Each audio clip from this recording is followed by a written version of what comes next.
Kita hidup di dunia yang tak cuma berputar, tapi berlari. Teknologi berkembang pesat, tren datang dan pergi. Ide dengan mudah diduplikasi, kita dituntut untuk cepat beradaptasi. Di tengah kepungan perubahan, ada hal yang tak tergantikan. Agar terus relevan, brand harus didasari tujuan dan nilai, dan tidak melulu bicara soal laba. Berita baiknya, kita bisa belajar dari 3 brand ini. Ada pasangan suami istri, Tommy dan Siana, yang gelisah untuk membantu sesama. Saya nonton satu talk show lah yang cukup inspiring lah ya. Salah satu topiknya itu menghadirkan seniman-seniman difabel. Dari situ saya kayak ada calling ya, ada panggilan. Saya tapi kok ngerasa kayak belum do something lah untuk orang-orang yang istilahnya membutuhkan. Awalnya pertentangan batin juga sih, tetapi saya berusaha untuk tetap mendukung.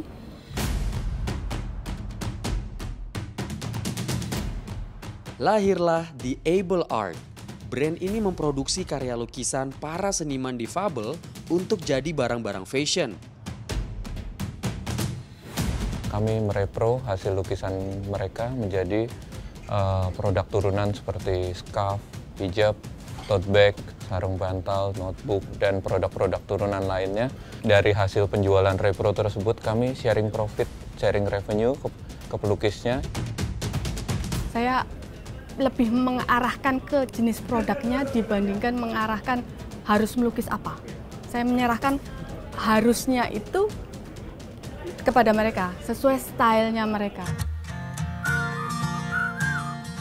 Upaya ini tak cuma membuat karya mereka makin dikenal. Para seniman difabel ini juga makin percaya diri berkarya. Sebelumnya, aku nggak punya penghasilan bulanan. Setelah ikut The Able Art ini, setiap bulan aku dapat penghasilan seperti itu. Jadi sangat menguntungkan banget buat teman-teman difabel. Sekarang, sepasang suami istri ini sudah menggandeng 6 seniman difabel untuk berkarya bersama The Able Art.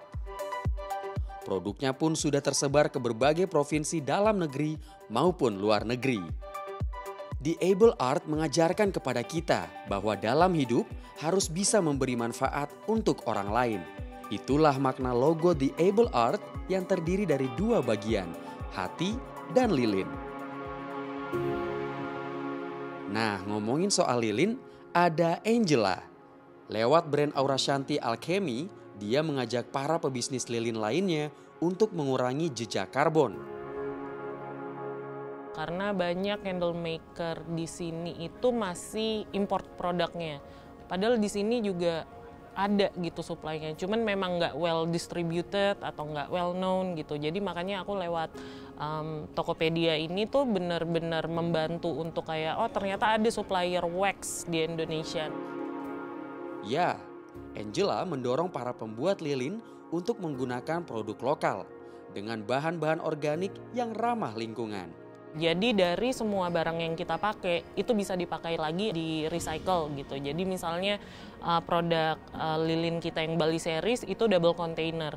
Jadi di saat lilin yang dalam sudah habis, dia bisa diisi lagi sama lilin tea light pun bisa gitu.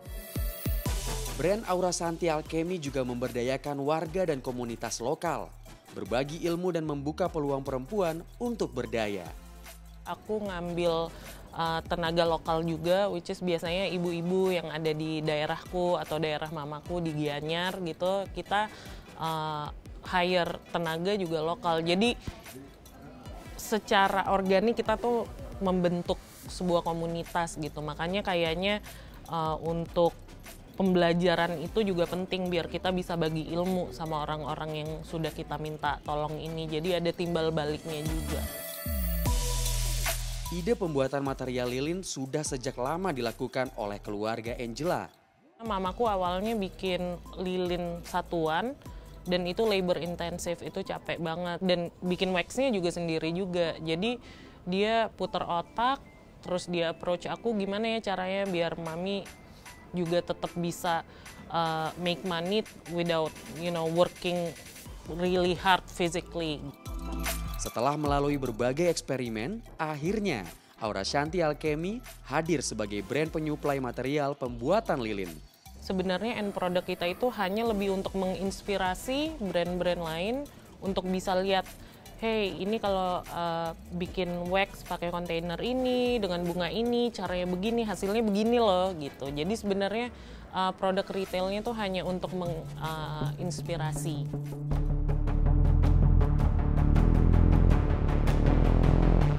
Kamu juga bisa mengambil inspirasi dari Ken Nathaniel. Ken memanfaatkan limbah kayu yang gak bernilai disulap menjadi dekorasi rumah yang artistik. Oh ternyata banyak banget nih limbah kayu di situ yang dibuang kayak gitu. Pas ditanya ke bapaknya juga, iya deh limbah kayunya paling nanti buat bakar sampah atau apa kayak gitu. Akhirnya kita bilang ke bapaknya, oke pak coba aja dibuat limbah kayu itu untuk produk kita gitu kan. Istilahnya simbiosis mutualisme. Produk-produk yang dihasilkan oleh Violite membantu ekonomi para pengrajin kayu.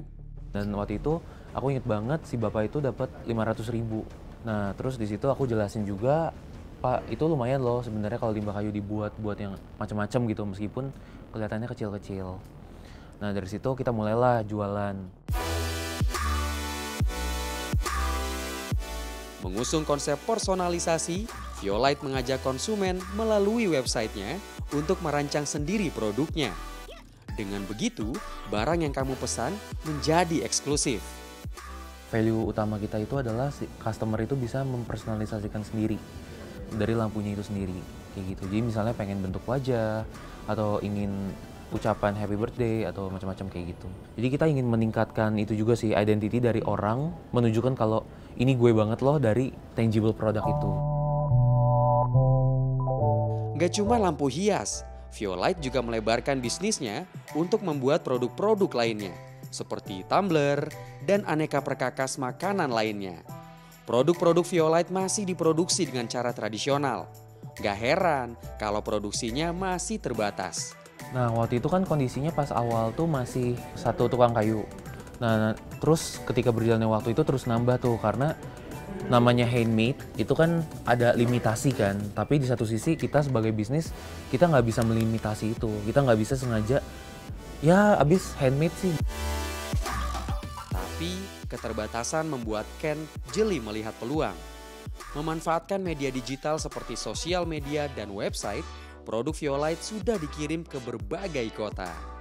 Dari sekarang pun kita udah siapin kayak untuk dusnya Violite itu sendiri, kita udah pakai packaging yang sebenarnya udah siap untuk kualitas ekspor ke Jepang.